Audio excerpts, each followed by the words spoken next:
Hello, hello, hello. Welcome to week 3 of This Week in Politics. Now, I want to share with you as I'm learning this whole thing. I think that we've had an interesting week. We had, the last couple of weeks, we've had a drink driving incident, we've had a climate summit, we've had people being called out for being liars, we've had um, a lot of drama to do with Peter Van Onselen and more. I think it'd be interesting to see how this week is going to play out. Now, if anyone wants to jump on up, I'm happy to have you come on and talk about this week in politics. But first, let me start off with I think this would be a wonderful, wonderful stream. Learn with me, and if you have any comments on how I can improve it or anything that you would like to see done better, um, leave me a comment and I'm happy to agree. Believe me, I'll agree. You just don't know it yet. Okay, first up for us is this little gem. Victorian opposition leader stands by demand for drink driving MP Tim Smith to leave the Q seat. Now, this doesn't sound like it'll be a great moment. Can anyone hear me? Because I don't know if I'm able to be heard. I'm not getting a relay back. Normally there's a relay back in the feed, but I'm not getting it. So let me just check if I'm getting any feedback. But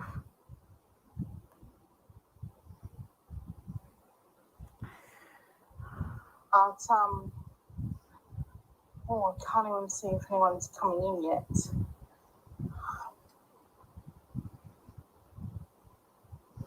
Yeah, I can't even see if anyone's coming in yet. Okay. Yeah, I can't even see if anyone's coming in yet. Okay. Okay, I think you can hear me. Not sure. We'll see how it goes. Okay. Oh. Oh, thank you very much, Facebook user. Dim Tim should be expelled from the Liberal Party. Totally agree. All right, thank you. Okay. Victorian opposition leader Matthew Guy is standing by his demand that the embattled Q MP Tim Smith not contest next year's state election. Mr. Smith resigned from the shadow cabinet. This is after he crashed a car on Saturday night while more than 2 times over the legal blood alcohol limit. Now, this, I don't know if you guys can see this. I think I stopped sharing the screen. Now, this is the story that I think we can all look at and go, oh, something broke. Politics isn't just something that you get involved in as like a pass-by thing. They have to have a certain... There was a time when a teddy bear would get you out of politics, not declaring a teddy bear.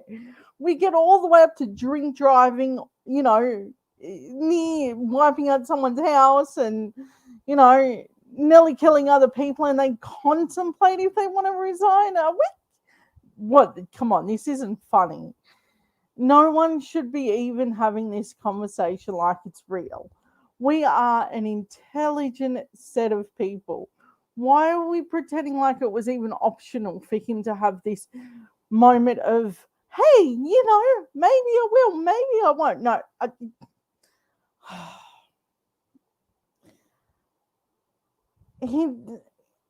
I just think that this is one of those moments where you can't play this down. In a press conference Wednesday, which lasted for more than an hour, Mr. Smith refused to directly answer questions about whether Mr. Guy had told him to resign. Now, that shouldn't have been contentious. Any leader of a party would be like, nah, dude, just so can't do it. I've disgraced the party. I've disgraced, your political name attached to this sort of thing. I mean, I know that they've got the whole mobster thing going on with, I think his name is Tony Medafri. Now, if I got any of that pronunciation wrong, please correct me. But I think it's one of those things where we have to be honest about all of our positions here and not shy away from the direct moment that we know that this isn't going to go well. Instead, Mr. Smith answered dozens of repeated questions from reporters saying Mr. Guy had asked him to reflect on his position. Look, even if that part is true, that's all but saying you probably shouldn't continue this. But I'm not the one who makes these sorts of decisions. Now, another interesting story. Oh, and it's gone on to another one because that's how this works. The Prime Minister and lying. Now, I'm not going to pretend like every Prime Minister is honest or that they got this honest, caricature thing going on. No. Instead, I'm going to tell you all politicians will tell you a lie down the road. But a lie doesn't cost millions and millions of dollars in a sub deal. And it doesn't disgrace the whole nation as a whole and then have us look like idiots. To have all the communications leaked. Even like former Liberal people are like, no, this is too on the nose even for us.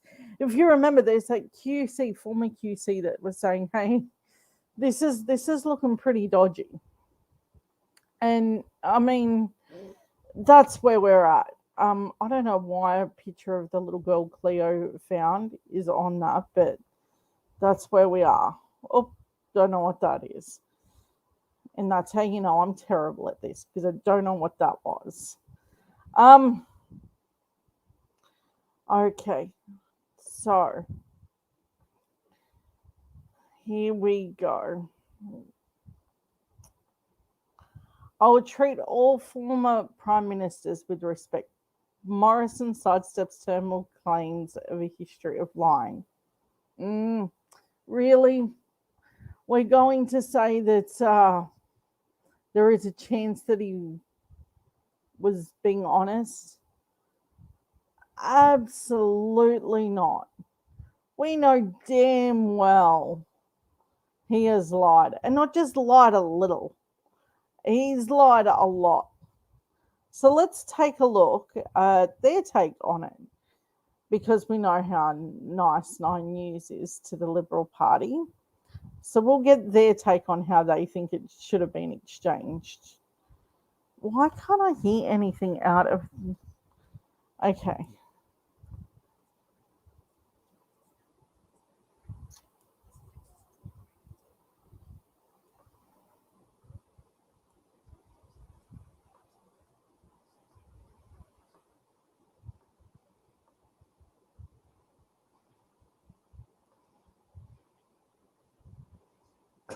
Achievements.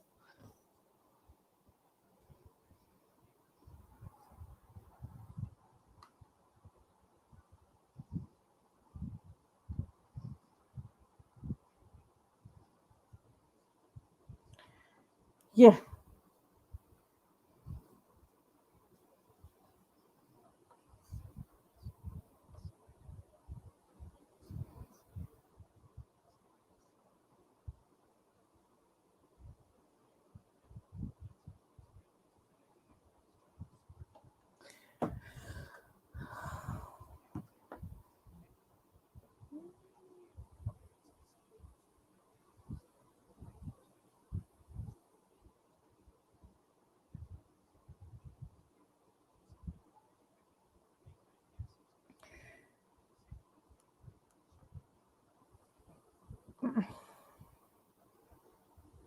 what a, I mean, he can sign up to as many things as he wants. That doesn't mean that this is going to be anything other than a terrible, terrible moment.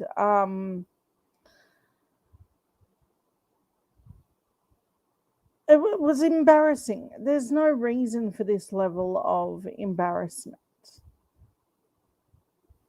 I think for anyone watching, you need to understand a few things. Mr. Morrison had a choice. He knows that the public largely believes in climate change. He understands what he was doing there. And the whole summit of a whole, and everything that he's done, on all the lies, on everything that he's done, he knows that he's now deeply unpopular over the subs deal, over his lack of climate change policy, and any chance that we had any credibility on the world stage. We just don't have it anymore. And if you were questioning what we had, you're just seeing for yourself. Even former prime ministers are like, nah, this isn't any good. And if we're honest, this isn't even the first time this has happened. The Prime Minister isn't just a job that you get where you get to take pictures of doing your weekly curry and being disrespectful to the Indian culture while you're doing it. The Prime Minister's job is quite exceptional, and it used to be held with the greatest standards all over the world. The Australian Prime Minister used to be one of those things where you'd be like a dignitary, someone that the world used to look at. For instance, when Julie Gillard was our Prime Minister, we were looked at as leading the charge on climate change and a few other things. So, in saying that, what happened in those few short years? What happened to the years of Bob Hawke saying things like, a man's word is something he keeps? Where did we become this nation of telling lies and then creating this moment of backgrounding on other world leaders? When did we become that? Because that's what we just became in an instant. And for no other reason than some guy who wants to cook curry for his family on the weekend. He's not interested in being Prime Minister. The only thing he's interested in is purely making sure that he takes home that paycheck. If he was interested in being Prime Minister, he would have signed up to every part of that climate summit. And it wouldn't have just been words. He would have had a policy. He would have arrived with something of value and substance. We are an intelligent nation. And I know a lot of voters out there are sitting there going, my God, I've watched these people get elected time after time. What gets better? And you're right. The only thing that gets better is the way that we start to view this. This is purely unadulterated, unacceptable behavior on any level. And let's just say how absolutely fed up I am with this whole idea that we can accept this man as our Prime Minister. I mean, you could even hear the angry tone in Malcolm Turnbull's voice as he was discussing Scott Morrison's lies. I mean, have a look at how he won that seat. It's well known all across ALP pages that he cheated. He this is something that we really need to take back. We are a smart nation. My God, go and sign up to wherever you are and get yourself involved in politics. Now, no, it doesn't have to be just for that person locally on the state level. On the federal level, it's so much more important because Scott Morrison has to go. There's not a question in my mind. But I digress. I do have more stories for you here. And I really, really love the fact that people here. Um, I want to let you guys know that I'm here because I'm done. I'm done taking crap and being told that this government won't change, that we don't deserve better. My children deserve better than that, and so do yours. And many of you have grandchildren, and I've watched you say to me, "Hey, is there anything we can do to get rid of him?" And I'm like, apart from really, really trying to overhaul what we're currently doing, I'm not sure. And volunteering our time and efforts to the local members, this was the only way I could reach you. This was the only way I could tell you I'm done. I'm this person who's not a big fan of cameras, who doesn't really do much, but this is my third week of trying to appeal to you on a whole level that I'm done playing around with this party and that you should be as well. If you're not mad, you're not paying attention to where we're at. And I tell you what, that little girl Greta, she's going to be our savior. We need to be thanking that girl, even if she's critiquing our side, which she damn well is, and good on her for doing it. Because I don't even think Labor is doing enough. Because we only have one planet, just one. There's no plan B. There's no, hey, we can just go over there and we'll explore a whole other place and we'll get whole new things. We do not have time for that.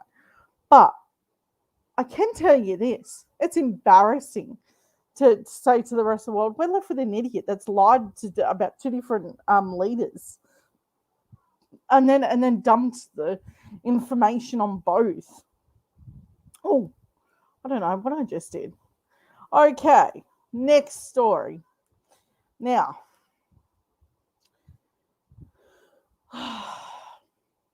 the Friendly Geordie saga. The nasty story everyone needs to know about. Now, why is this such a big deal? He didn't just embarrass John Barilaro and Gladys Berejiklian. There was something more insidious in nature than that. What actually happened here was a group designed to combat terrorism, which doesn't really exist here, guys. Let's be honest. And if it existed, they would be putting resources behind real things, not just attacking guys that are telling you that John Barilaro really is pork barreling. He was proud of that label. He used it. We know that he did it, and Jordan knows he did it. And it was embarrassing to say the least, trying to sue him and carry on and pretend like this was a normal day in the world of politics to use the anti-terror police to rock up to Jordan's colleague's door. No. How many people would he need to do this to? Imagine if this had succeeded, just for a minute. Just picture what would have happened if John Barilaro got his way on this. Now, I understand a lot of these liberal people, they're not intelligent and they create a lot of frivolous lawsuits. Ergo, the Christian Porter saga. But geez, this is way beyond abuse of power. The former New South Wales Deputy Premier John Barilaro has settled a defamation case against the YouTube comedian George Shanks. No damages will be paid to Mr. Barilaro, but Mr. Shanks has agreed to edit two social media videos to remove content that Mr. Barilaro claimed was offensive. Fair call. Okay. Mr. Barilaro was suing Mr. Shanks, better known as Friendly Geordies, in the federal court over a series of videos published last year. Mr. Shanks' barrister, Matt Collins QC, read out a statement on behalf of his client after the court heard that the matter had been settled out of court. Now, there are a couple of things here. He cannot sell any of the merchandise that he has in relation to the whole going after John Barilaro, that sort of thing, and he's cool with that. and he's cool with a couple of edits. Look, I don't know how they ever got a hold of Jordan. If anyone knows out there why they did this to Jordan, I'd like to know. What is the most sane explanation that you have that relates to why they even went after Jordan, and what possible motive would there be to silence someone like him? Had he not read the 50 other books that says you start silencing people, people start talking? Hey, I'm talking to you tonight, and there's something I never ever thought I would be doing. In a statement posted on social media, Mr. Shank's solicitor, Mark Davis, said that the case went to the heart of the citizens' right to criticise, scrutinise, and satirise our political leaders. Right on. And it shouldn't matter who you're doing it to. It's just extremely funny when it's a Liberal leader and they're unbelievably embarrassing. I mean, come on. Did anyone see the whole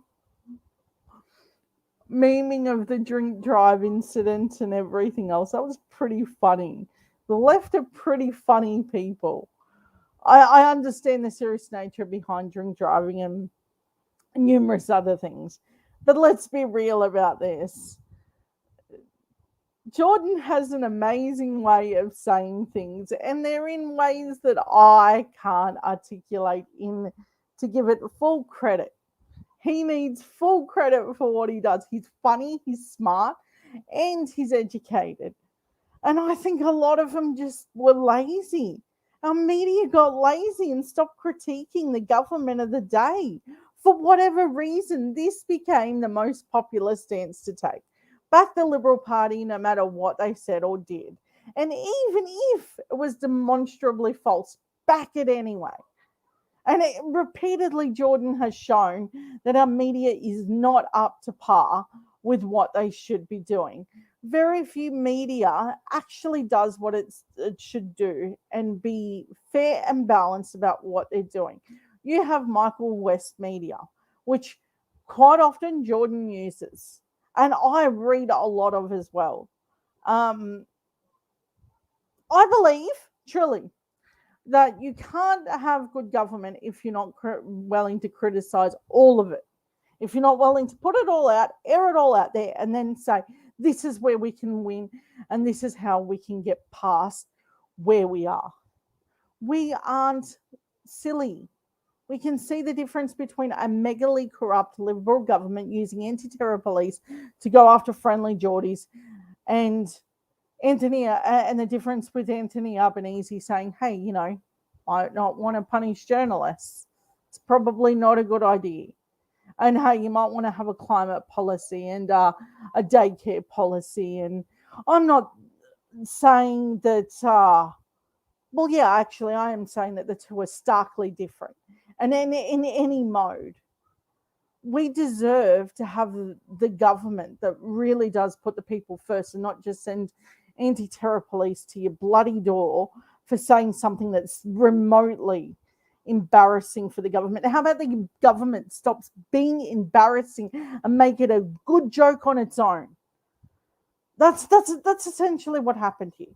The government became embarrassing, and it didn't like to be called out for how embarrassing and shambolic it looked on a whole. Mr. Barilaro's office has previously said that he was funding his case privately. Yeah, what's the bet that's not true either? The comedian Jordan Shanks was not ordered to pay Mr. Barilaro's costs, but will be liable for about 100,000 legal costs related to an application to have the case heard by jury. An application to waive Mr. Barilaro's parliamentary privilege, both of which were unsuccessful. That's incredible. Mr. Barilaro's office has previously said that he was funding his case privately, though. Word salad. Could this be another private donor like Christian Porter thing? Has anyone asked where this money come from? Oh, I reckon that there's more to this story, and there's a reason why there would have been like discovery and everything. There's a reason that they just dropped this thing. Mr. Davis said Mr. Shanks had agreed to stop selling the merchandise featuring Mr. Barilaro following his retirement from politics, announced last month. In a statement posted on Twitter, Mr. Barilaro indicated that his legal fight was not over. What do you mean that's not over? I'm pleased to say that my defamation claims against Jordan Shanks have settled. I'm grateful for and accept Mr. Shanks' apology. I don't know if Jordan apologized. Did that really take place? There you go. But I mean, do you trust John Barilaro? No. I need to see that right now. I need to see whoever is here. Tell me whether you truly believe. Oh, mouse work. Whether you really, really believe John Barilaro got an apology from Jordan Shanks. I can't see Jordan doing it. Well, apologize for what? For being honest? I mean, truly, that's what they're expecting Jordan to apologize for, being honest. That's madness. I just, nah. It doesn't seem right. Jordan's one of those people who says what he means and means what he says. And he backs it up in every video that you see Jordan Shanks do. I will give you this. He has a story to tell and he backs it up with facts. Have a look at his Water for Blood video. Now, that is an incredible video. If you haven't seen it, go over to his channel. I guarantee you won't be in any worse off position not seeing that. I mean, it's something that we all should have been watching. Water is our life source. The very fact that the Nationals used it as some sort of weird gotcha moment on people, so they could give it to the cotton farmers was phenomenal. And he exposed all of that on his own. So let's see what happens with that. I think really where we're at, we need more people to speak up and speak out. Jordan can't do this on his own, and nor should he. The reason I say that is because Jordan, he did look a little bit frightened. Not frightened of the legal proceedings, but the police. They were intimidating. They weren't just standing around looking pretty. No, they really grabbed his work colleague. If you see the video of what they did to his work colleague, he had every reason to be upset. And not just a little bit upset. No. That wasn't just a small, hey, I just grabbed a dude. They harassed his mum. They trampled on a dog. A dog. I mean, in every movie that you watch, you always try and find out what happened to the dog. I know I do. I have teenagers. So my daughter's first question is, what happened to the dog, Mum? That's just part of it. Anyway, next part of the story. All right. The Gladys Berejiklian moment. I tell you what, this is the gift that keeps on giving. The media would have you believe, particularly Nine, where I've pulled this from, the media would have you believe the takedown of Gladys Berejiklian was not fair and that ICAC took her and it was so mean and cruel. No, let's just clear a couple of things up. There's no way that they thought that when anyone else has gone that way, particularly if you're part of Labor. They were practically frothing out the mouth when it was Labor and Eddie Obeid was being sent off and they're like, yes, we got him. And I'm like, yeah, okay, dude. You got a bad guy. Good for you. I think it's excellent when you clean up corruption. But you do it to Gladys and they're like, ICAC got the wrong lady at the wrong time. No, they actually got the right lady at the right time for doing very dodgy things.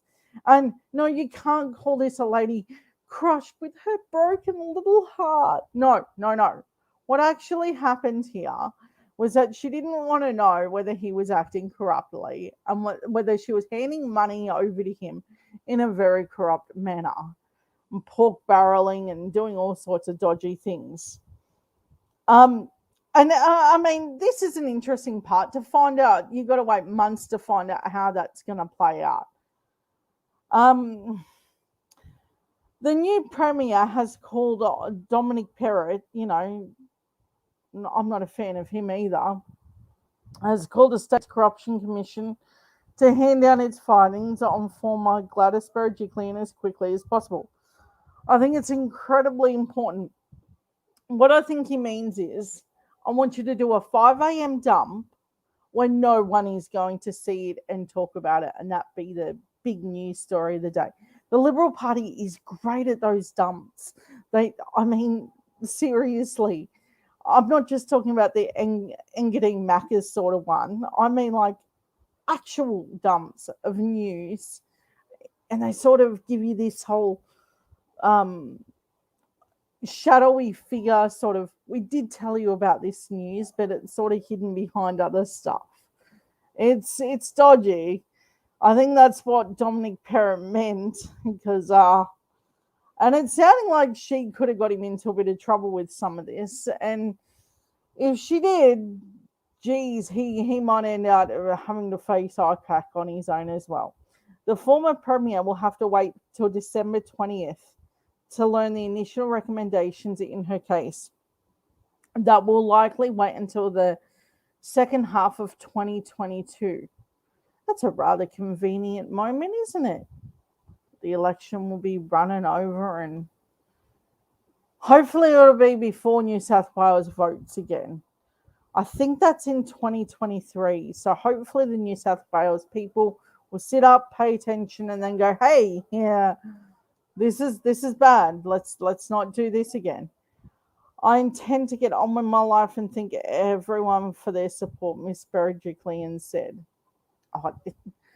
What we were expecting her to not get on with her life? That's a bit of a weird comment.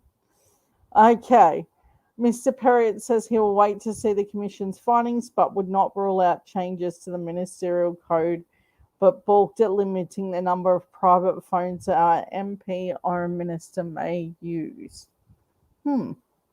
Turns out those secret, giving a guy a key to your house and talk of marriage and children and, and secret funds seems to have embarrassed her a little, and she doesn't want to hear about how corrupt they are.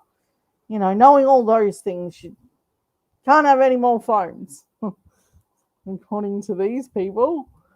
Okay, let's see where we are at.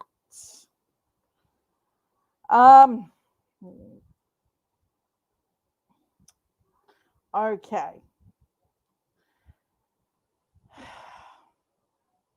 Now, I think once we're through this, I think we're going to have a really, really, really difficult run.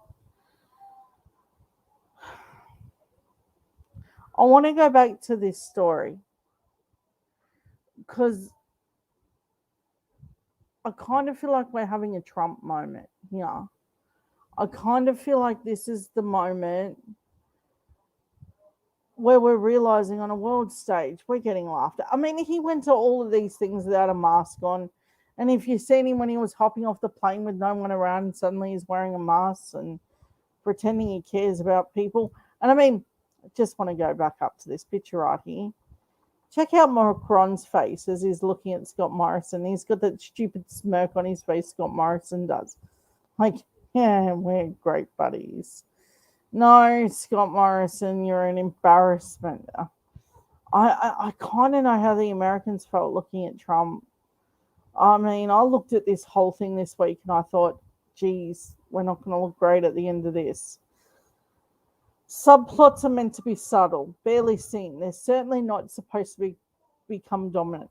Scott Morrison's reluctant European trip, the very fact that they had to say that he was reluctant to go, the very fact that he gave a speech at this climate hearing with basically an empty room. I mean, it's embarrassing for a world leader. It's not like someone like me that hops on. There's like a few people that hop on and actually want to hear what I have to say. This is a world leader, and we have massive emissions. I mean, for a small country like ours, by population, we have a rather large amount of pollution. And the fact that he was reluctant to go says that he knows that he wasn't really intending on doing anything great. It wasn't until it was the pilot, written by the French president with a much bigger agenda. The Prime Minister's trip was always going to be one he would have to endure rather than savor, but not for the reasons immediately apparent. Morrison had been forced to burnish the coalition's climate change credentials. Imagine going there and then saying, no, we're going to be net zero by 2050. And we're going to hand out a 129-page pamphlet with that and basically not really make anything better. We're just going to say we're going to do stuff and not actually do stuff. No wonder he spoke to a bloody empty room. How embarrassing is that? The PM probably anticipated a week-long grinding defense as to why he wouldn't commit to the 2030 emissions reduction of target. The subplot came streaming up the unseen horizon. They're gonna claim it as Morrison walking into the trap. Within an hour of the two MPs' plane touching down in Rome, President Joe Biden appeared alongside their French counterpart Emmanuel Macron. I think it's rather funny both were there, and then there's this whole, oh, I'm not telling you things like the phone and going, let's just leak it all. I mean, it would have been, this is like a schoolyard thing, like, rocking up to school and you're like, yeah, I got my phone and I'm just going to say some really embarrassing things, screenshot it, and everyone will get to see. That's what this was. Scott Morrison thought, I've got some embarrassing things on people, and it doesn't matter how it looks internationally, I will just embarrass people. Within an hour or two, before the cameras, Biden sympathised with the French president over Australia's handling of the cancelled submarine contract. It had been clumsy and lacking in grace, the president said. Biden's candid chat with Macron over the sunken submarine contract wasn't just a public scolding of Australia's handling of the matter. It was a demonstration by the US president that America sees beyond its AUKUS, Forever Friends, AUKUS, I think it is, Forever Friends of Australia and the UK. Yeah, I suppose if we have really good allies, they're going to tell us this doesn't look great. And that some of its allies are more equal than others. That's, yeah, especially a nuclear armed ally like France, which plays a key role in Europe's foil against Russia, whose strategic naval presence in the Pacific serves to bolster the US regional counter to China. The whole Russia thing, I don't know why they need to keep banging on like Russia's just going to appear from nowhere and go stealth attack. I don't think that they're a bigger threat than any other nation.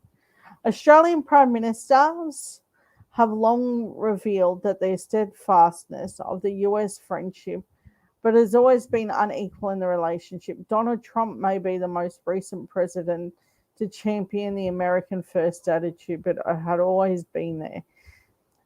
I don't think that was Biden's intent. And Trump's intent was purely to pretend like the only people that matter are mine.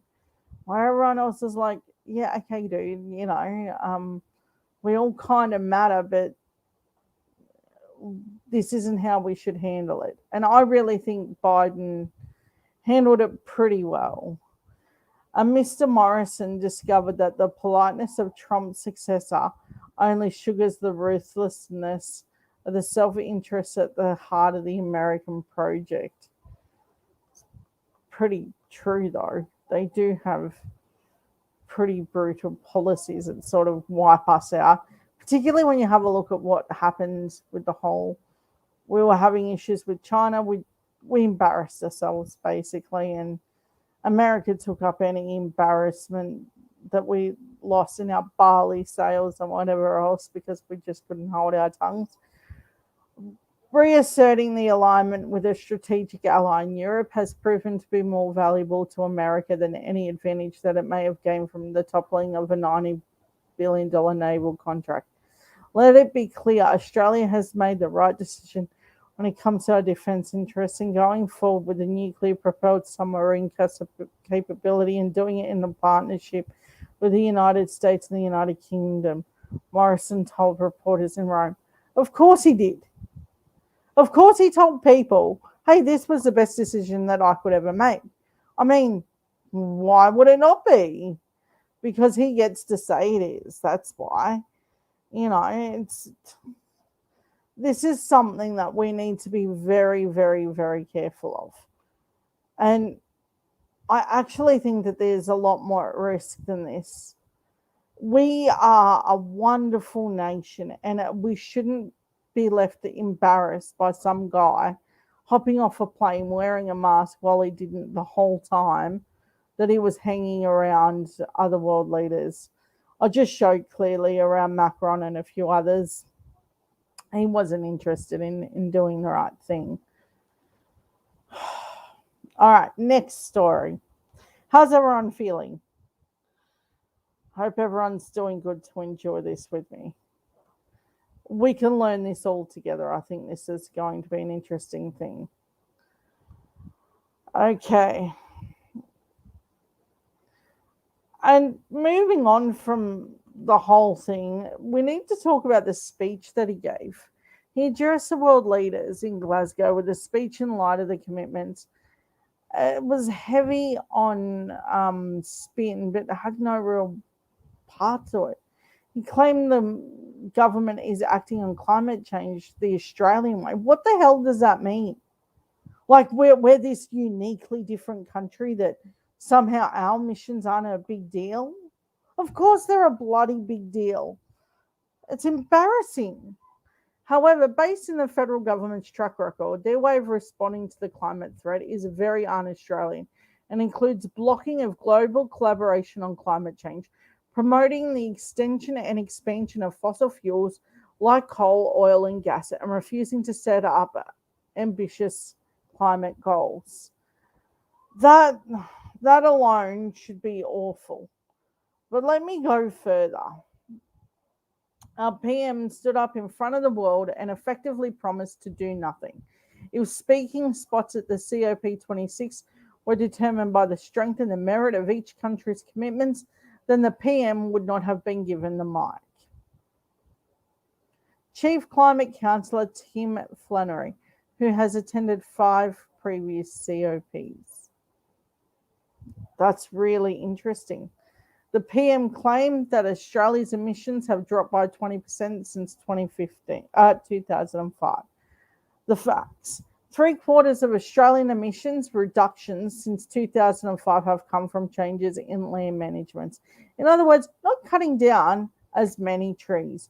When it comes to reducing emissions from electricity and moving beyond fossil fuels, Australia has made almost no progress. In fact, apart from small declines during the operation of the carbon price. Yeah, thanks, Julia Gillard. I will always be thankful to you. And throughout the pandemic, our total emissions, excluding land use, have steadily increased since 1990. Now that should be embarrassing. The PM's claims that Australia's emission reduction targets are fit for the world stage. Absolutely not. The facts. Our 2030 emissions reduction target is woeful, weak, and well below what the science says is necessary. Other developed countries and the most major economies have committed to roughly halving their emissions by 2030, while Australia is only committed to reducing emissions by 26 to 28% below the 2005 levels. God. Imagine standing up on a world stage saying, this is all I'm going to do. I don't know what to tell you, man. you know, and you're a world leader. Like you're really just going to go, no, this is cool. There's no prize for beating the most pathetic targets in the developed world except for runner-up of the fossil fuel day. Fair call. This is the same dude who had a lump coal, handed it into Parliament, was like, yeah, awesome. And his own party like clapped him on the back for it and thought it was like the best thing that he ever did. What an idiot. It's just embarrassing on so many levels. That Australia is doubling its international climate finance between 2020 and 2025. No, it's not. Well, where did you get that claim? Why would you make that up? Australia is not fulfilling its responsibility to help the developing countries deal with the impacts of climate change. If you remember, there's an old thing of Peter Dutton and I think it was Malcolm Turnbull and one other talking about how the Pacific Islands were going to have water lapping at their door. If anyone remembers that, I'd take you a moment to look at it. It's quite an interesting moment. They thought that they had an off mic moment when they were joking about, how water would be lapping at their door. On an annual basis, Australia's commitment of $2 billion between 2020 and 2025 represents only 0.3% of international goal mobilizing. The US $100 billion a year, independent of assessments, have placed Australia's fair share of the goal around 2.4% to 2.4 billion every year instead of over 5 years. Even with this announcement of increased international climate financing, Australia is well behind where it needs to be. Gee, imagine telling the kids, hey, we kind of screwed up this part, but never mind, you'll get your tax breaks and your franking credits. That's all cool. Imagine telling them that's purely why Scott Morrison has a job, because he confused people over franking credits and made some ridiculous lie about Labor having all these death taxes and whatever else. Imagine going to kids going, but get this. This is the lowdown. No, come on. This is shameful. There's not going to be enough water for starters at this rate, because have a look at one of Jordan's recent ones where he talks about how there were areas where they had enough water for whole towns and they were just emptying them out so cotton farmers could get their bit. I mean, amazing to watch. And then when they were told what they were keeping the water for, they were honest at first. They were like, for the cotton farmers. And then they were embarrassed to have to say, no. Really, it's for national security. Water is a national security thing. I will give them that excuse 110%. But they really, really tipped their hat to the reality. It was so the cotton farmers could get their bit. Australia should be more focused on driving down emissions from the developing world. Australia's first responsibility as a developed country is to reduce its own emissions. Moreover, many developing countries are taking more ambitious steps than Australia, even though they bear less historical responsibility for climate change and far lesser lower emissions per capita. All righty.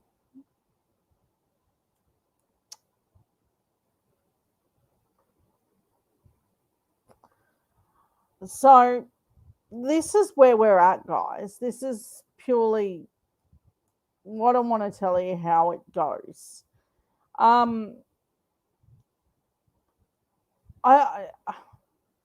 You guys can hop up and talk to me at any point, and I can let you guys pop up if you want to have a chat and have a talk about what's going on, because I think it's super duper important that we do have an open and honest discussion about what this means. I'll drop the link in the StreamYard, so you can come up, join me, have a chat about all of it. I do think it's an important topic, and I think it's one that we're going to have an amazing time trying to tackle.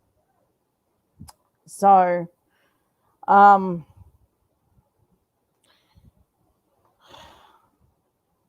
I don't know why that popped up. Okay, stuff's just popping up on me left, right, and center.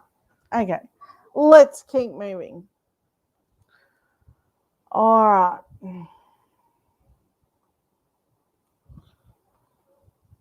The Alan Jones.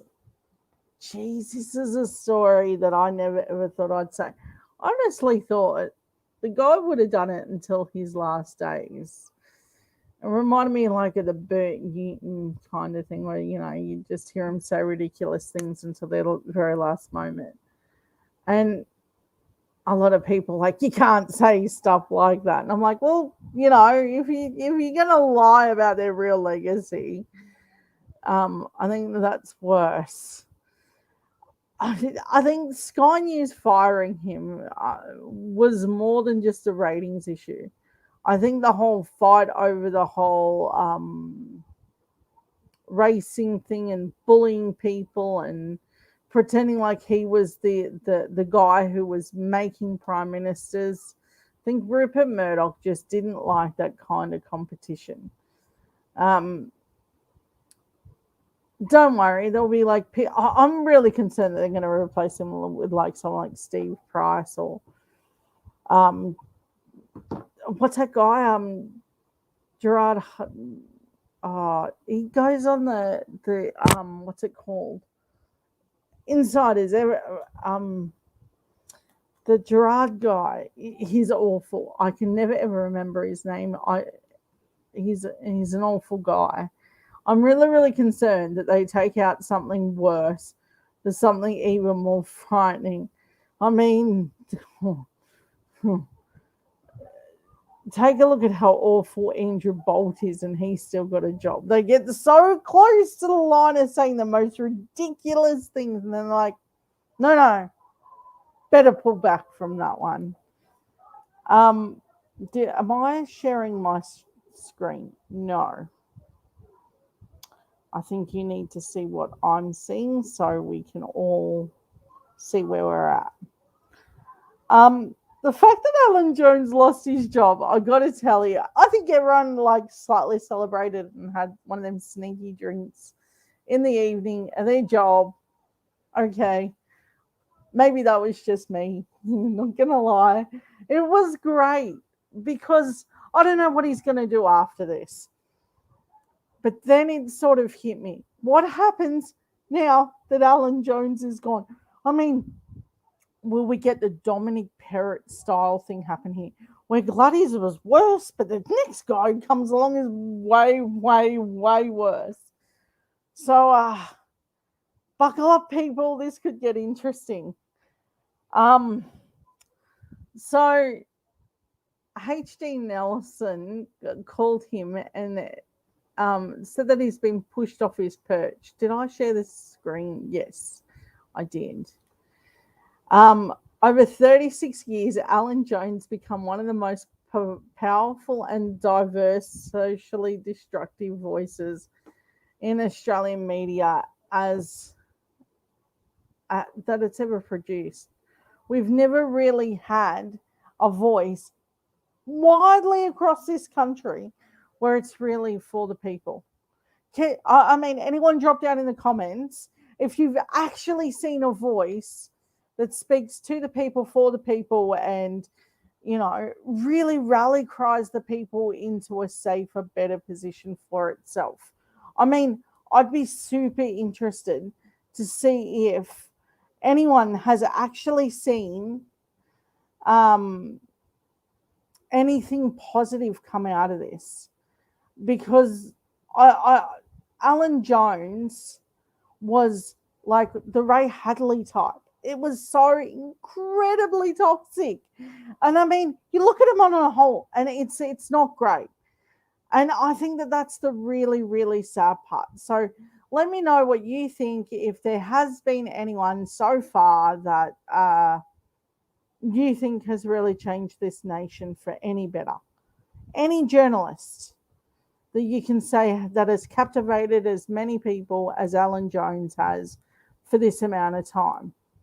So, I mean, 36 years, that's a long time to have the microphone. At the same time, in rating terms, he became the phenomenon. In April 2020, he achieved the 226th ranking win in the Sydney Breakfast Time, a slot performance that has never been equaled and probably never will be. Why not? Um, I don't know how many people listen to radio. It was accomplished. It was an accomplishment built on three foundations. He was articulate in the red-blooded language of conservative outrage. Yeah, I mean, that really says what his role was, wasn't it? Just to say dumb stuff to get them all hot and riled up. And it didn't matter whether it was true or not. He just said it. I would like someone that really. This is why I think Jordan Shanks does what he does. Because I think he could be that voice. If we got someone like Jordan Shanks that overtook them all and went, nah, this isn't how media should behave. Here's what I'm going to show you. Because for decades, they've championed this guy up as some sort of magical fixture. He had this way of inflaming his audience and persuaded them that he was their champion in the corridors of power. He really made it sound like he was making and breaking in the Prime Minister's sort of world. You know, like he was a big kingmaker. Well, I don't think Rupert Murdoch really wanted to take that crown, over to Alan Jones too quickly. His broadcasting career began in 1985 when he joined the radio 2AE. Now, Alan Jones has been riddled in controversy, everything from high school boys to bathrooms.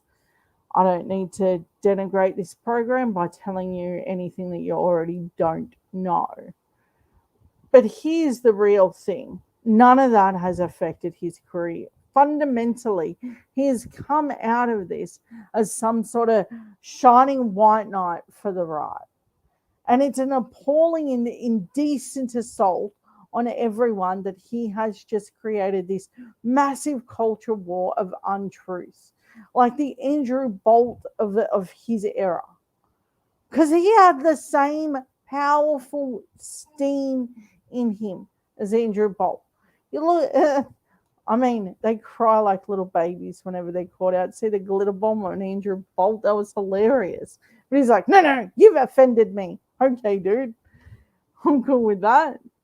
Okay, in 2001, he was moved in the 2UE to 2GB, taking a large slice of his audience with him, making him the station number one in Sydney breakfast market position.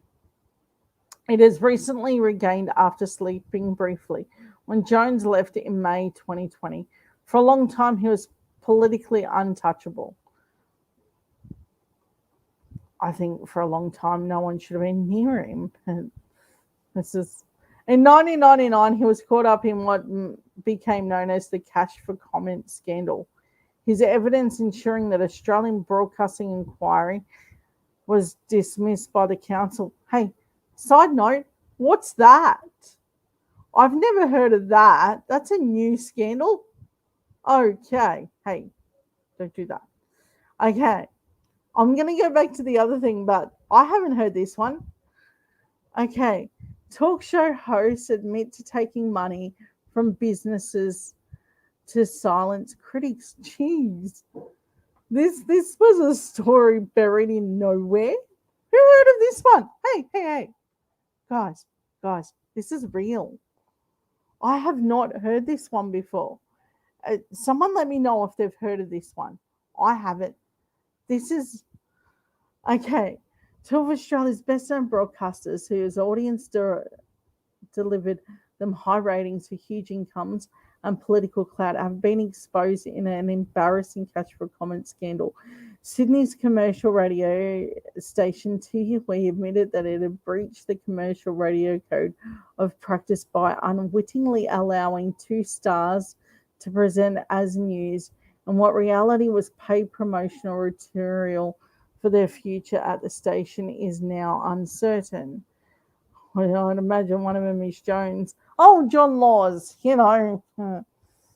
known as the Golden Tonsils and the Alan Jones, have disclosed receiving large and discreet payments from corporations ranging from Qantas to banks and casinos to secure them favourable comments and stifle criticism. Hey, wasn't there I don't know if it'd ever be linked to that Star Casino thing that happened in Sydney. Hey, that'd be super interesting. That was a huge scandal too. If you haven't looked at that, I challenge you to check out the Star Casino in Sydney scandal. If you walk away with any piece of information, that was incredible. The Australian Broadcasting Authority heard that Mr. Lord's self-styled King of Radio went further than the on-air endorsements for a package worth 150,000 a year, including VIP hospitality with the Sydney Star City Casino. Oh, gotcha! I thought that was the one. That was the story. I remember thinking, dude, this is a big, big story. That thing, before it even opened, it had so much scandal. There have even been evidence that Laws, who had personal fortune of 30 million. Geez, he got a lot of money. Cut off talkback callers who want to discuss the controversial death of a casino patron after a brawl with security men. Huh.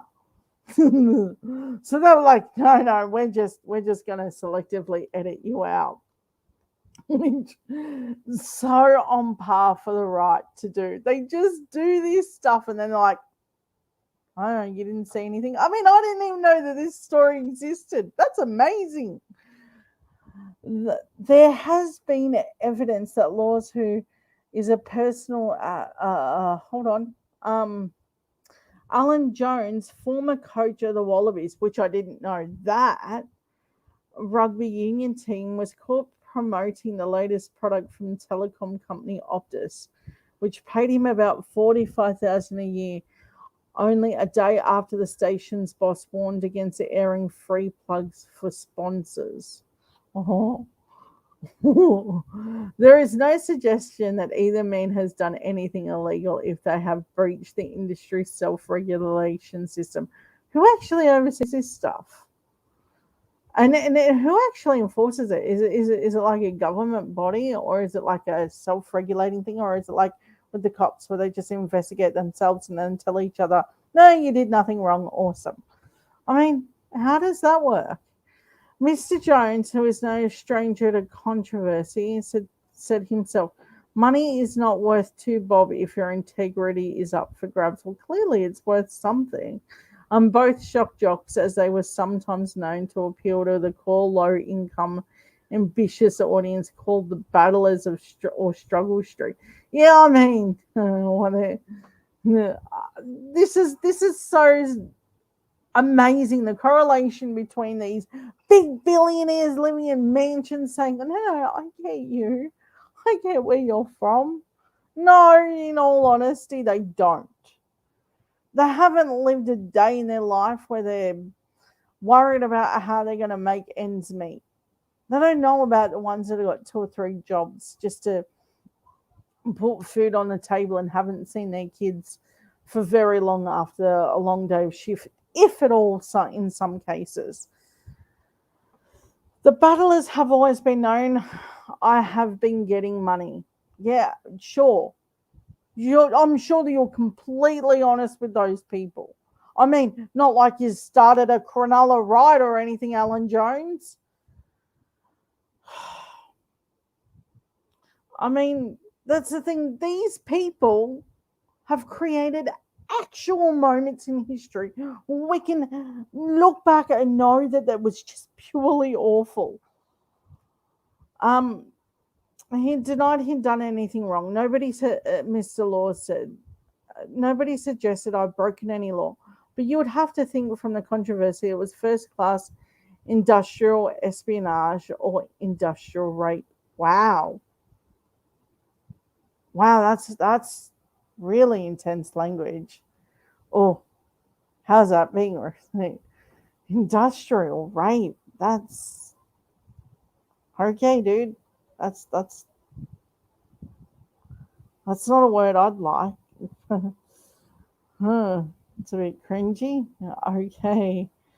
Um, and there certainly has been a fuss ever since a television show called Media Watch, which monitors media ethics, revealed that Mr. Laws accepted more than $200,000 from the banks in a personal deal to gag his until then vehement criticism of them.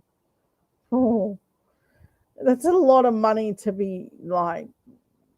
I mean, how much scandal did they have to hand over that much money? Or is money not an object to these people where they're like, no, no, I'll just throw money at it and it'll all go away? That's super interesting.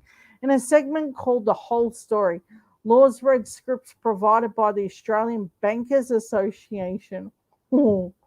Conveniently forgot the widespread stories of the battlers being turned off their farms or suffering injustices at the hands of the banks. Yeah, I remember that. That happened so much. And then you had that Combank scam where they got into insurance. They did some that commission into the banks, royal commission into them. That didn't have enough teeth, but some of the things that they had in it was real bad. Um, the resulting fallout led to the Broadcasting Authority inquiry, which has been providing court watchers and students of the media with one of the best free shows in town. Um, that's super interesting. Um,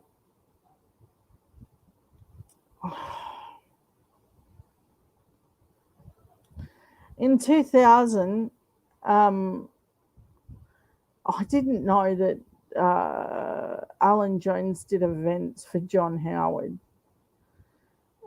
in 2001, and he was dining with the Labor Premier of New South Wales, Bob Carter, to discuss government policy. That's dodgy. In the following week, Carter dispatched his police minister designate Michael Costa to Jones' home to discuss law and order policy.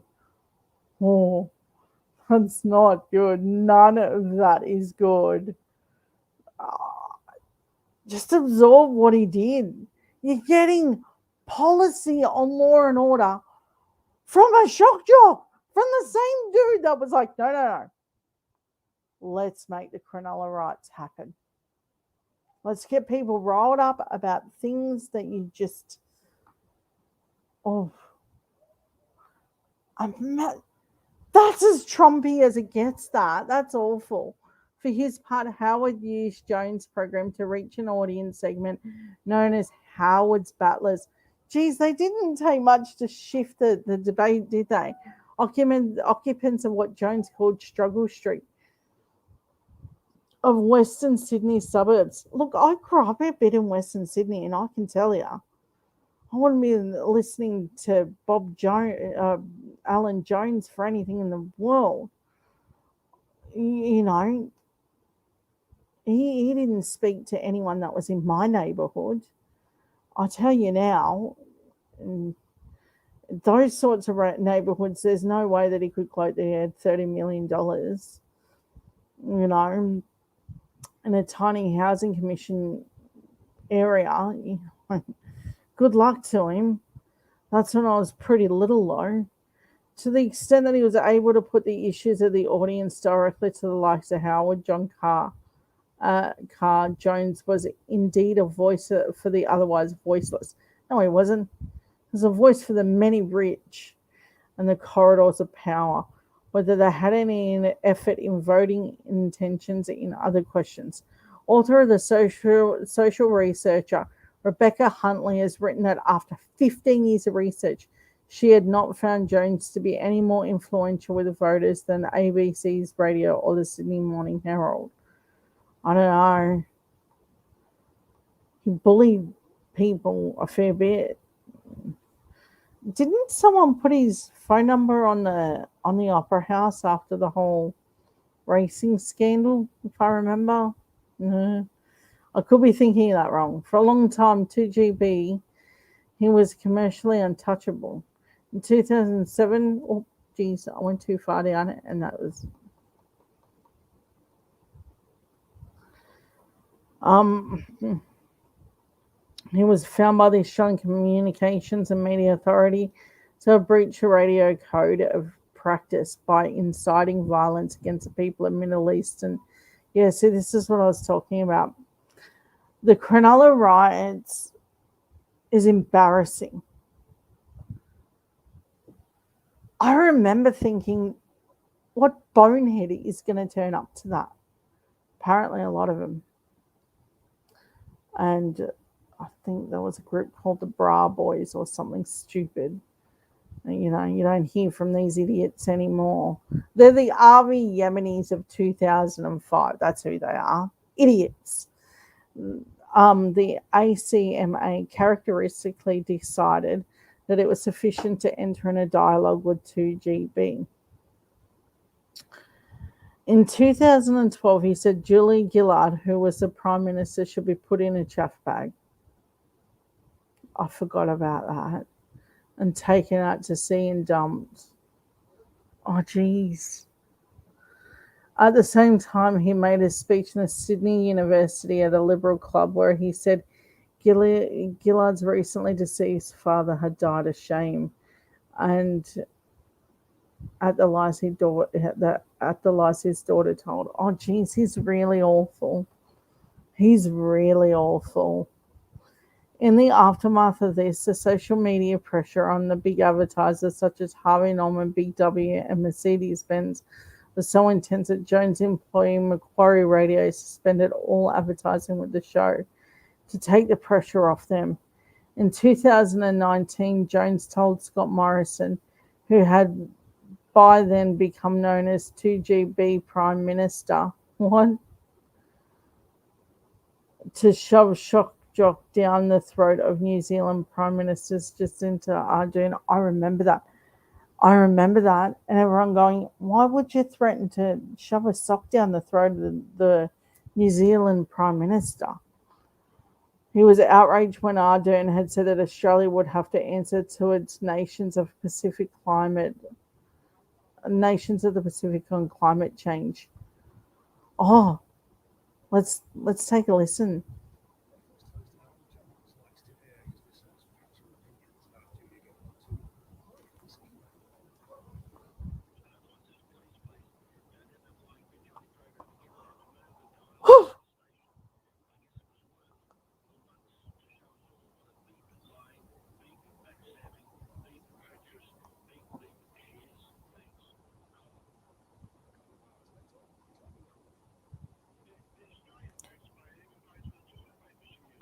This is cringy.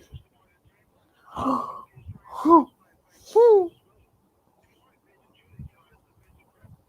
he had this.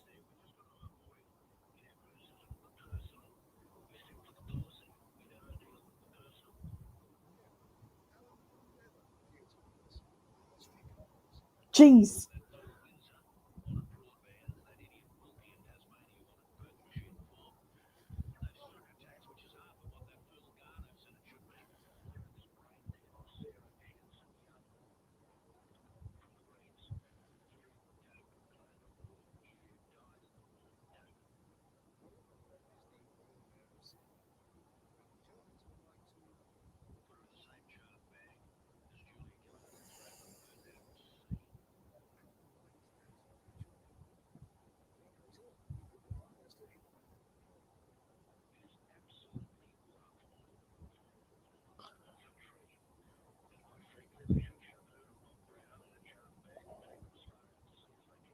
Oh my God.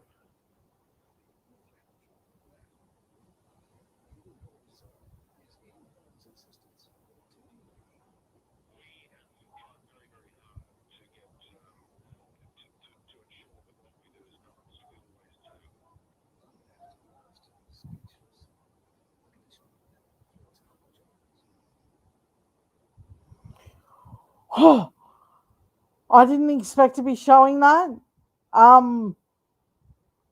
That I've never seen before.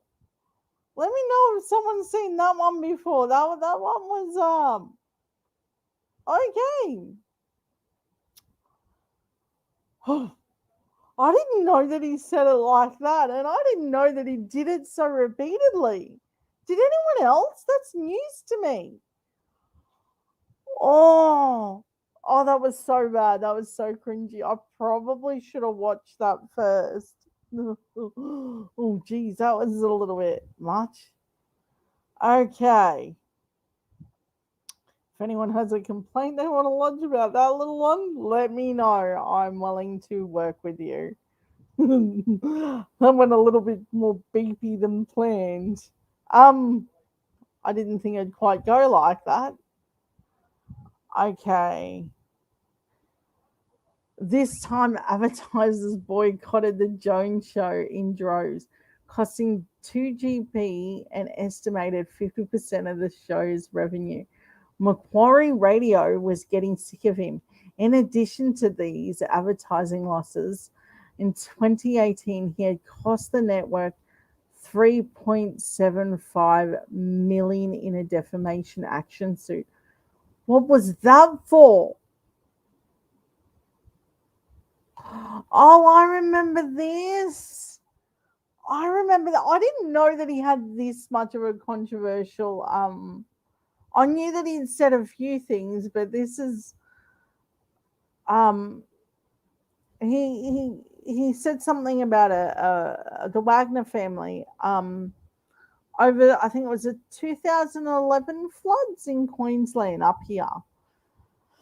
Broadcaster Alan Jones, 2GB and 4BC defamed the Wagner family in a series of radio broadcasts between, I got the year wrong, 2014 and 2015.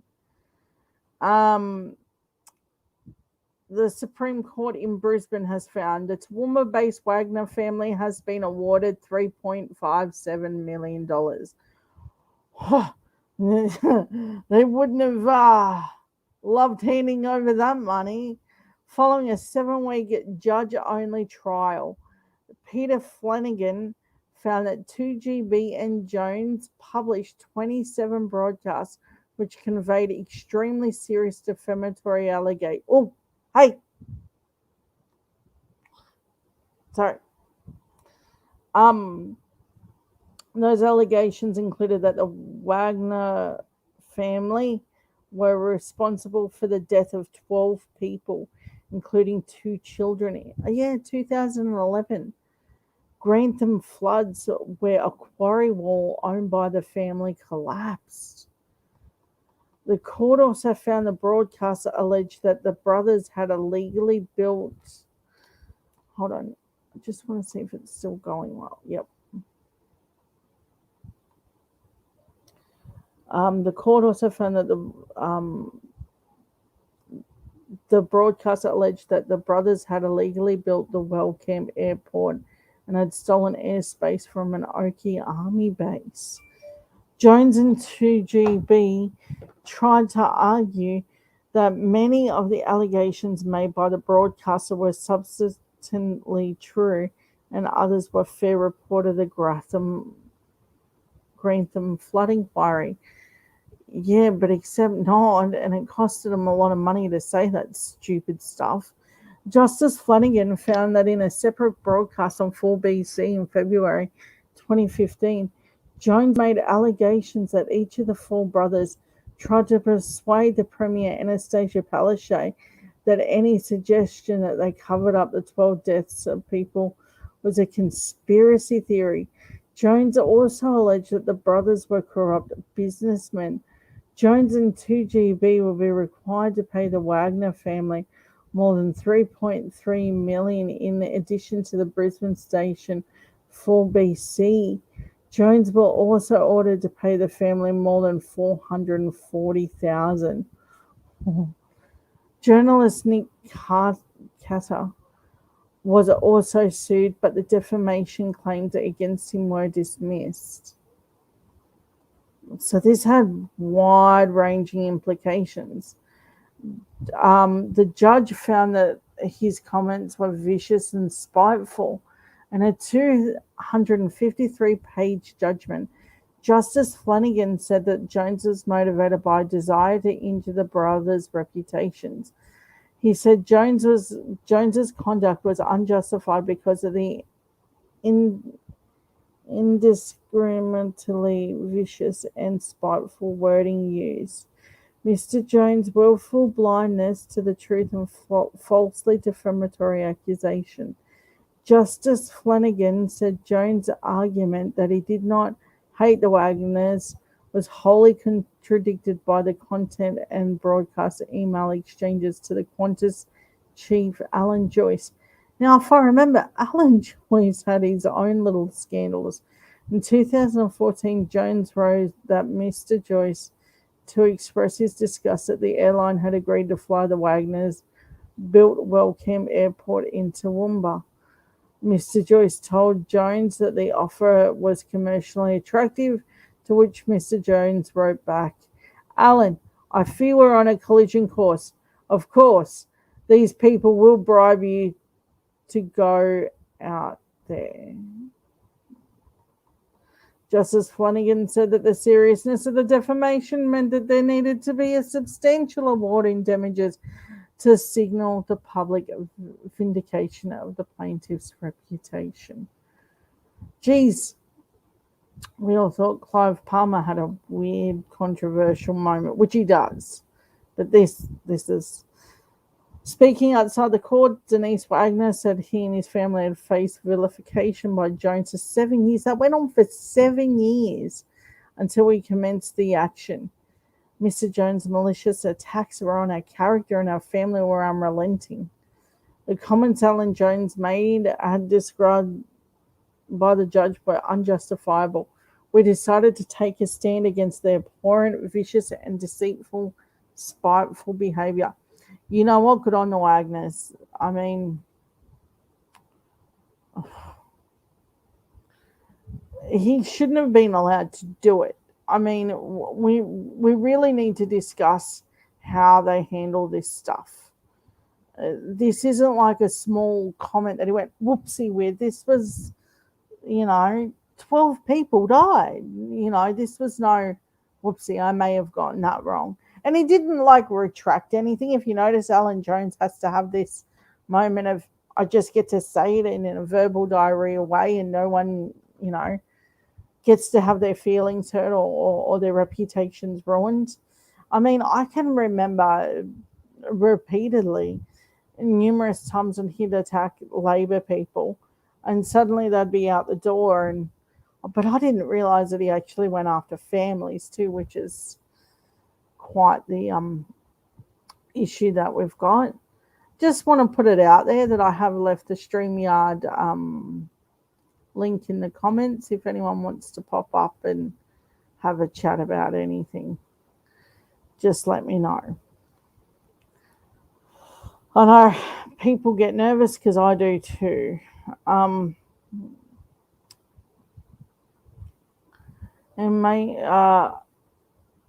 His ratings went poor. He routinely came fourth behind other Sky at Night luminaries, such as Andrew Bolt, Paul Murray, and Peter Credlin. Glitter Bomb Andrew Bolt and Paul Murray, that's the guy that uses so many different derogatory statements about people that it's amazing that he can even get a comment in each way other than saying something bad about someone. And Peter Credlin, I mean, we all know how she has a bit of a history here. I'm not even going to skirt around it. I mean, if any of the rumours are true, she is the Vicky Campion of Tony Abbott. Now, I don't need to tell you who Vicky Campion is. If you're a good follower of the politics, you'll know. Vicky Campion now has a very sweet position in the Joyce area, Barnaby Joyce.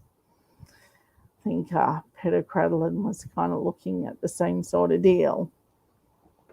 Although, who knows? The COVID-19 disinformation he routinely did he really? Oh, geez. And he got suspended for YouTube for 7 days in early August. What? He must have said some bad stuff. I bet. Is he one of them boneheads that went on about ivermectin or something stupid? Um, it just outright said that the disease doesn't exist. Never mind. COVID's not a thing. Really? Really? He was that stupid? Meanwhile, here am I like an idiot running around telling all my family and friends, if you're going to come to the house, hey, get jabbed and I'll let you in. And wear a mask when you're out and about and don't be stupid. That's how I'm running my household. And here's this idiot like, no, COVID, what COVID? How do you deny a disease is happening? Like, I know in some parts of the country, a lot of people haven't experienced COVID like others. Like, if you're in New South Wales and Victoria, you know this stuff's real. Even parts of Queensland, like we're here and we're like, hey, it's pretty real, and you know that it's legit a thing. I'm not entirely sure if people are taking it as serious as what they should. I mean, you have a look at the US, they got over 700,000 deaths, and some of them are like, you can't make me wear a mask. I have my freedoms. Okay, dude, you have the freedom to die from a virus. Good luck to you, but don't give it to other people. Your freedom stops at the point where you can hand over a really deadly virus to me. Sky News Australia has been banned from uploading content to YouTube for 7 days after violating its medical misinformation policies. Wow, one of the real times when YouTube was like, hey, this went too far for us. Posting numerous videos in which it denied the existence of COVID-19 or encouraged people to use hydroxychloroquine. Oh, and they even went as far as the smooth brain moment of ivermectin. Oh my God, these people are nuts. Like, why? Why wouldn't you have the free vaccine that is available to everyone rather than getting COVID and then needing some weird horse dewormer thing? I mean, have a look at what it's done to some people in the US taking ivermectin. That's all I'm going to say. I want to keep this a pretty PG moment. It's not a great moment. The ban was imposed by digital giant on Thursday, the day after the Daily Telegraph ended Alan Jones's regular column. This means that subsequently, what it sounds like, and I think a lot of the media has missed this part. There was like this culmination of things that was going on. He was being dropped piece by piece by piece. And now what I'm doing is I'm expanding out how much stuff he really did that really created enough controversy where they're like, no, you're like a hot plate, you're too hot to touch, and I'm not even going near you. And I mean, a lot of these boneheads said stupid things about COVID. I didn't think they went this far. Included calling the New South Wales Chief Health Officer, Kerry Chin, a village idiot on Sky News program. Why did he do that? What forced him to get to a point where he goes, oh, I'm just going to call her a village idiot? Yeah, because he's better than a doctor, according to Bonehead and Jones. News Corp told Guardian Australia the ending of Jones' column did not mean that the company does not support the compelling broadcaster. Well, it kind of does. Hey, dude, you don't have a job anymore. So, yeah, we're good with you. And then slowly but slowly, they were like, oh, we'll take you off the whole Foxtel thing, and we're just not going to renew your contract. But we're so in with your message, dude. We're so in. We're going to lean into this hard. Better make it sound like you're awesome. YouTube has not disclosed which Sky News programs and videos were, but they were numerous. 1 second. Numerous offending videos which have been removed. The Sky News Australia YouTube channel, which has 1.85 million subscribers. I don't even have one. How do these buggers get 1.85 million with that level of disinformation? That's just sad. The ban will be impacted by Sky News' revenue stream under YouTube's partner program, which gives them access to YouTube resources and features. Now, if you notice that if anyone's a regular user of YouTube, there is this thing where, it's got like this algorithm and it bumps up and down. But you can see big news people like Sky News just pop up. It's there and it's in your face, and it's like, and they'll have some ridiculous headline like "dead man walking," like they're so ridiculous. And then you're almost tempted to click it to see what ridiculousness that they got to say, but then you're like, no, I know they're lying to me. No, do not click it. So that's how my YouTube experience is. I don't know about you guys, but this is how I handle YouTube. I'm on here quite regularly. I follow a fair bit. There's a whole community of like YouTube people that don't really get their news anywhere else. This is how I become addicted to a bit of Jordan Shanks. It's a bit amazing. See, they only got a week ban. That tells you that YouTube was a bit upset that they'd lose a bit of revenue from it. News Corp also signed a historic multi-million new partnership with Google in February. Oh, that was the thing where the government got involved, didn't it? Where they wanted to be bumped up in the algorithm or something ridiculous. The strike was revealed on the same day as Sky launched a new free-to-air channel, Sky News Regional. Of course it did, because Channel 9 and 7 and 10 and even taking our ABC wasn't enough. No. Lean full in and take it. Just take it. I mean, I even have my parents that are rather left-leaning. I go to their place and they're still watching Channel 9 News. They're still watching the midday movie too, by the way. Sad. Calling you out, Mum and Dad, don't do it. For those of you who enjoy the midday movie and you're eating by 4:30, it's a funny moment at my parents' last Sunday. Me and the kids were sitting there and I'm like, hey, what's going on? It's only 4:30 and already sitting down ready to do their evening. They were done. Mum was done. More times that you watch me each week, the more you're going to hear about weird stuff like that. Yeah, I walked into Mum's house and she's got this whole thing of Channel News set up, and I'm like, oh my God. They can't even get a lefty like Mum to stop watching. My God, that's appalling. I mean, my brother got her this Fire Stick. I don't know what it does. It's supposed to broadcast things, and it was pretty funny because this thing it connects it to Melbourne News when she's here in Queensland. Look at me, Mum, go, well, what she got the Melbourne News for, Mum? Thinking she's the weirdo. No, it turns out that's what the Fire Stick gave her. I don't know how to fix any of that stuff. I don't pretend to be technologically advanced. And let's not pretend that this took me 3 weeks to figure out how to get StreamYard to do a thing and to share the stream. Now, yes, that's all real, people. It took me 3 weeks to get here. Okay, the channel carries Sky After Dark. Sky After Dark is, I've had the displeasure of viewing it.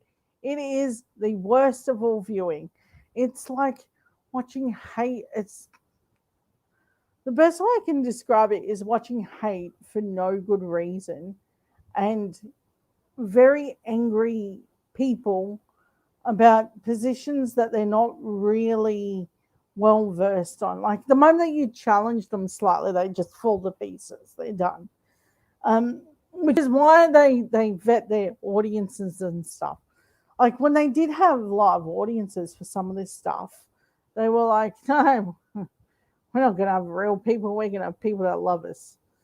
Um, they had like they even had it as a breakfast show, which I didn't know. I thought it was just literally at night. The videos did not violate the policies and were posted before the Thursday. They're still online. The 3 strikes in the same 90-day period resulted in the channel being permanently removed from YouTube. Let's hope that they are ape enough to get removed. Because let's remember, Rupert Murdoch has an empire that's so ape-like in thinking.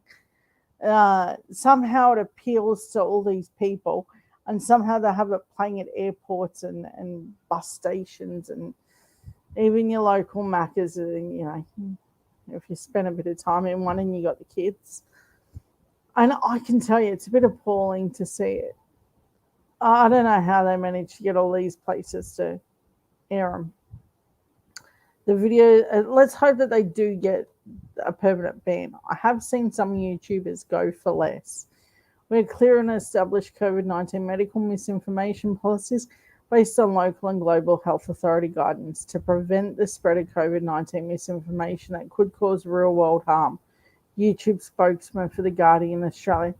We apply our policies equally for everyone regardless of the uploader and in accordance with the policies and our long-standing strike system. Specifically, we don't allow content that denies existence of COVID or that encourages people to use hydroxychloroquine or ivermectin to treat or prevent the virus. Now, we do allow for videos that have sufficient countervailing context which violate the videos and do not provide. You've got to ask why them American idiots still have it like the Joe Rogan and the Steven Crowder bunch. If you're not familiar with how this works, great. But I'm going to give you some avenues to walk down here. The Steven Crowder and the Joe Rogan are the American disinformation campaigns as well as their Fox News. And they've got this, I want to call it like a smooth brain thinking. Like you sit there and listen to them and you side eye them and go, is that true? Really? And after a 30-second Google search, you're like, absolutely not. Of course you lied. Why would you be honest? There was nothing that you were going to say here that was remotely honest. I mean, YouTube as a whole can be this wonderful platform. I'm using it now. This can be the making and breaking of a person. I'm not sure how popular this is going to be as I get more adaptive and learn more and hopefully garner a audience that I can sort of look to and go, hey, this is going to be great. I would love for that to be a thing. I'm not sure if I'm sharing my screen, which I should be.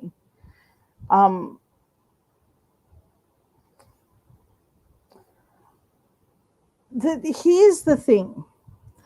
None of our own, check this part out. This should be controversial. This part right here.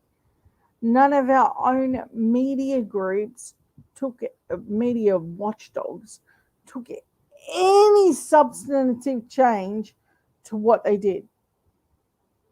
So they were like, hey dude, we can just keep doing this. We can keep lying to you. When YouTube has more integrity than people that are meant to oversee it as an integrity moment, the ACMA is aware of the broadcast and various concerns that it raised. to them. Told the Guardian that at this stage we'll wait and see how the complaints are handled by the broadcaster and the co-regulatory system. In other words, this is probably something that the Liberal Party has defunded to a ridiculous point, and then we're going to look at it and go, they didn't have to do anything because YouTube did its own thing. But they didn't just have these takes on YouTube. Remember, YouTube, how Sky News uses YouTube is like this. It's quite simple.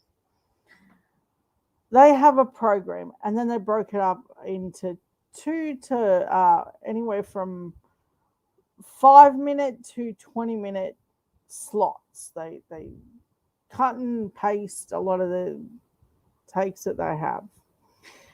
So they take hour-long programs and then do like 20-minute takes of them and stick them up on YouTube. So people are more likely to click on it because they got the one story that they're looking for, and that's how they do it, instead of watching their hour-long program, which, that's if you want to take their quick take of things. Obviously, it's not exactly responsible.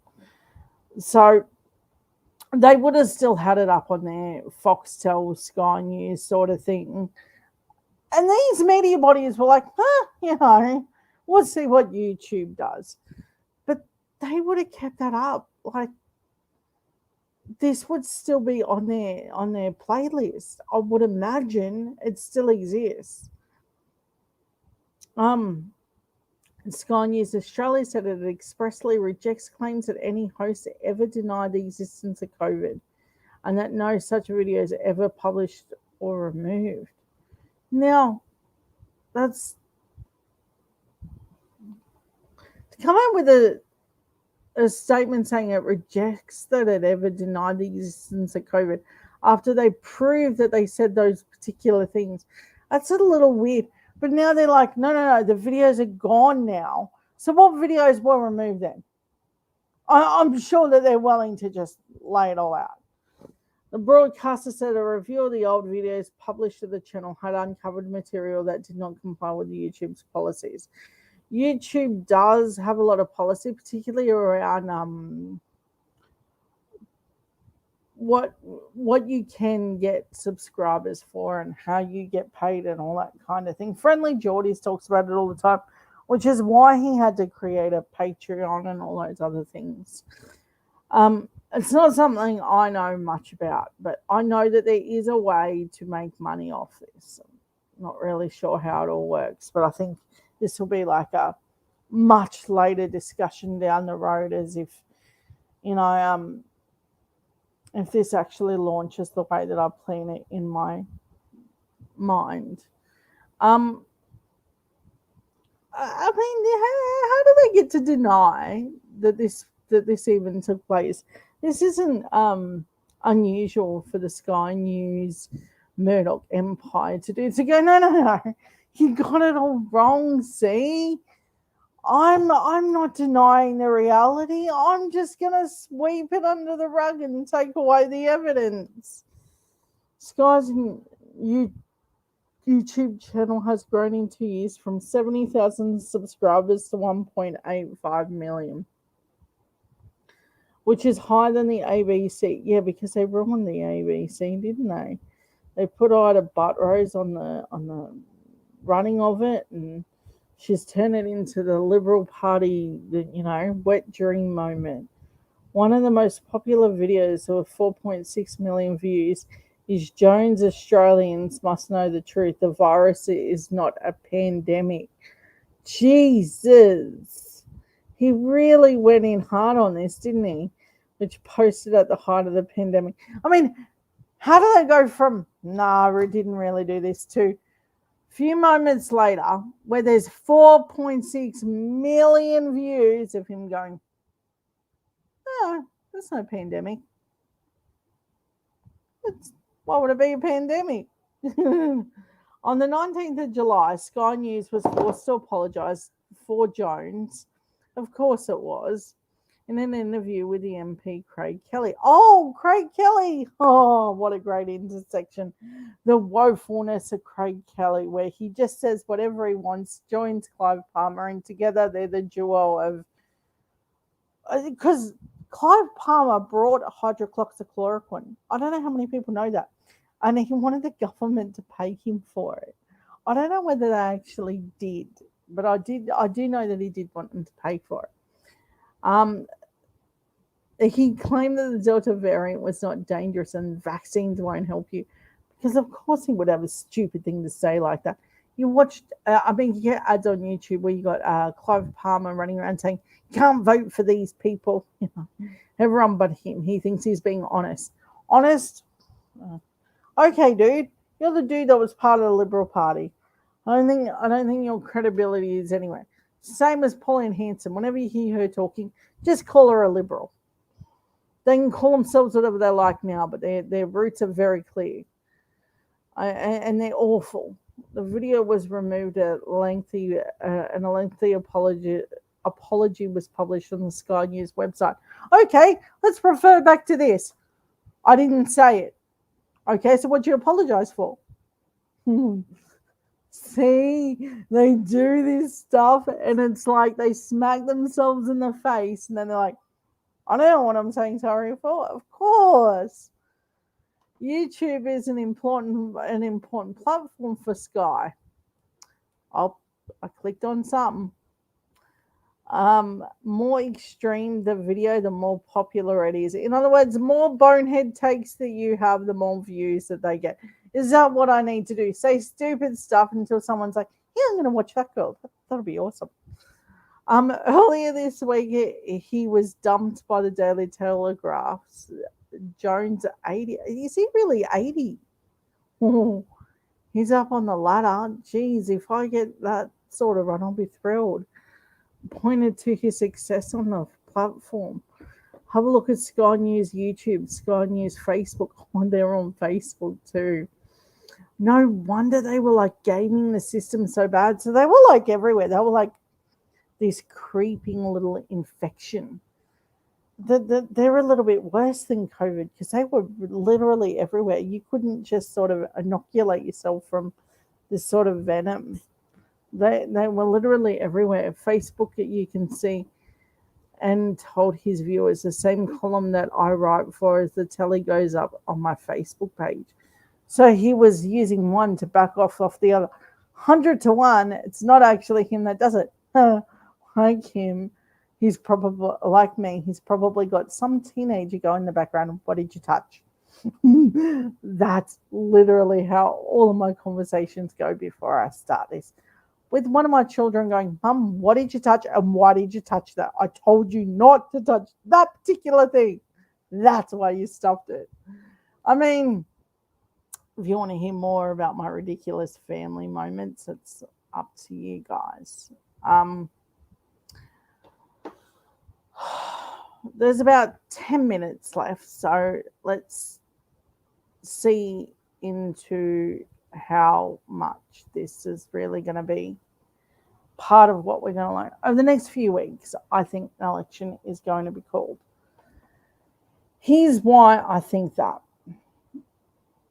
I think that we are in a politically dicey situation.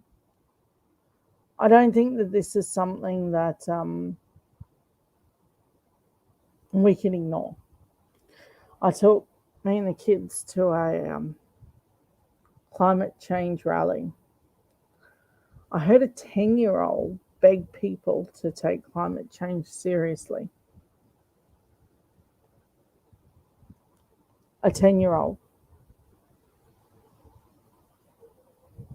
A kid shouldn't be worried about anything other than what it's got in its lunchbox.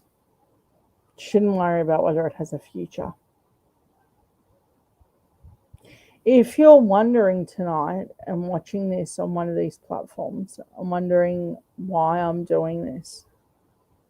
I watched a 10-year-old to beg people like me to say something and to give way for people that, you know, need to be heard around this topic.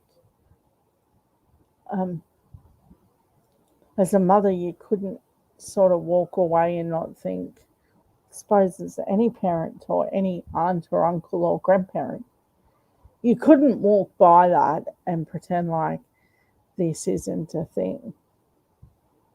We are fundamentally failing these children. Do not for a split second think that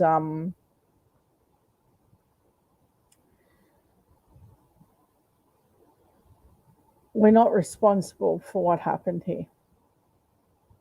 People in my age group have a lot to answer for. We are part of a big voting bloc.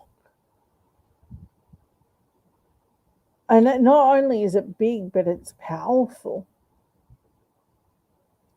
Don't look at the tax cuts that you're being promised. Look at the future that you want to promise your kids and your grandkids. I know economically things are tough. We are in the middle of a pandemic. And let me tell you, this crap show is about to get even more crappier as the country opens.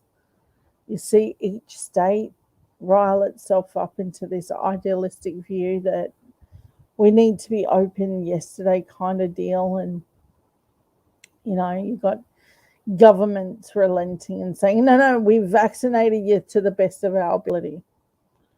Sure, you did. You did open up the vaccination hubs as soon as the Prime Minister actually got it to where we needed it. Just absorb what that comment is.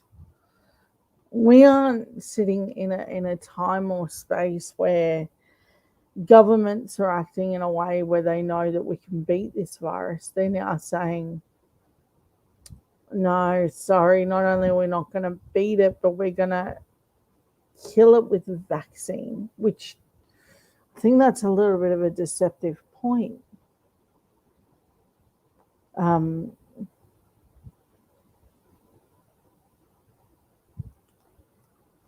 I want you to understand that these governments, regardless of whether they're left or right, or Tasmania does exist right now in South Australia and the other governments in the Northern Territory, all of those governments are making a collective decision to say, we got to open and we have to do it in the right way. I don't know if the right way is to just say, hey, we're going to open, and some of these Indigenous communities do have real hesitancy about vaccine. Now, I really, really want to appeal to those that haven't done it yet or aren't doing it yet, particularly in Indigenous communities. I do not know your struggle. I have not lived your world, and I am not part of any culturally appropriate forums that gives me any garner way to make you think differently about this. But let me say this. If you're of the belief that you can beat this without it, take a look at what happened in the US. The US had most of its black and brown communities impacted the hardest. Not just because they were the largest frontline workers. No, it was way more than that. Not only was it way more than that, but it was something that I think we're going to have to address. In large part, they were bigger immune compromised. So if you're living in an outback part of the country and you're still umming and ahhing about this vaccine, at any point, I want you to live and I want you to fight it out with me. I want you to tell me that, you did it anyway. Because these governments, damn, they're not going to care if they see you next year, and I don't care on which political persuasion they're from. They're not going to go to you personally to see if you know about being vaccinated. I need everyone to take this vaccination part seriously, because once this country opens, it's not going to just stop. Once it's open, it's open. All the borders were open. I think that I can see the federal government, particularly if it's still Scott Morrison, he still will be opening up the borders federally. So I think we'll be seeing international arrivals, and we're going to see people that just walk in off planes. I don't know if we're going to be checking their vaccination status or their COVID status. I really don't think Scott Morrison is equipped to handle any of this.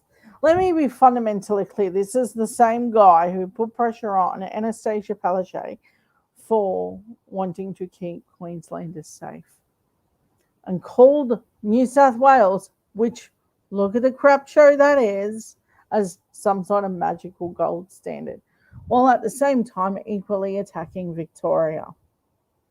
No. This isn't who we want to be.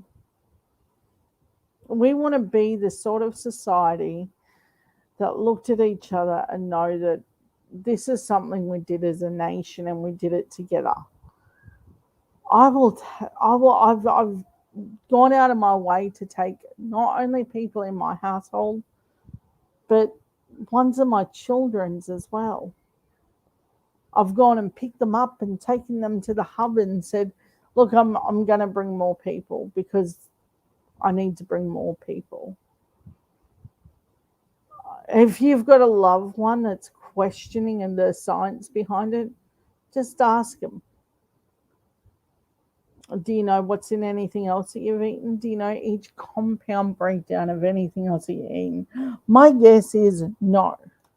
So here's what I want for you. I want to leave this as your big moment. I want to show you this.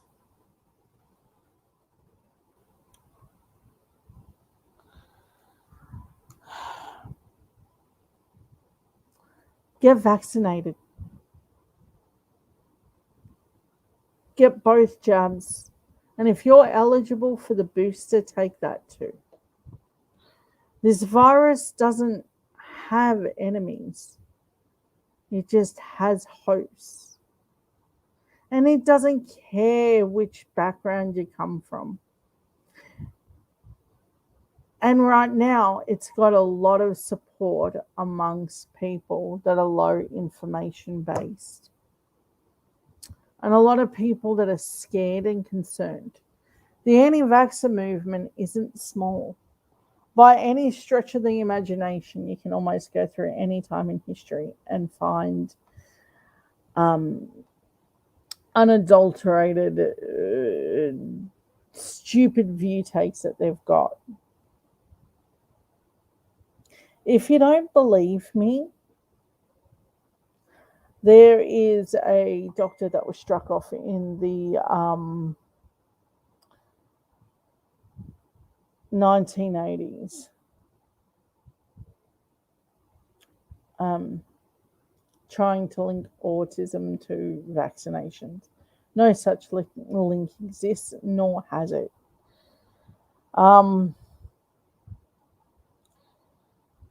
I really want you to know that this isn't new. The disinformation campaigns aren't new. They just got a bigger, wider platform to take it up on.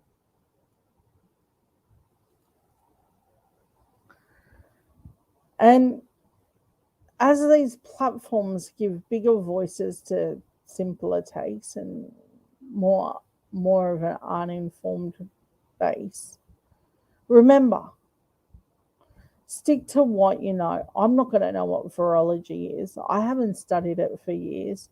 and I'm no Dr. Fauci. I respect a man who can tell you like it is and not even waver in amongst it all. I respect each person's individual liberty and rights as a human, but I don't want you to die for those individual rights and liberties. I believe that you have a right to live equally amongst us, whether I like what you have to say or not. And that's me. I hope everyone has a wonderful night. I've enjoyed your time and the effort that you made to sit here and enjoy this with me. See you next week, 6 p.m., 7 p.m. New South Wales time. The reason I made it that is because that's where most of the people I know have that time slot. If you can think of a better time spot or any parts that you think I can do better, please let me know in the comments, and I'll be happy if you just like and subscribe. Thank you very much, and I will see you next week. Bye.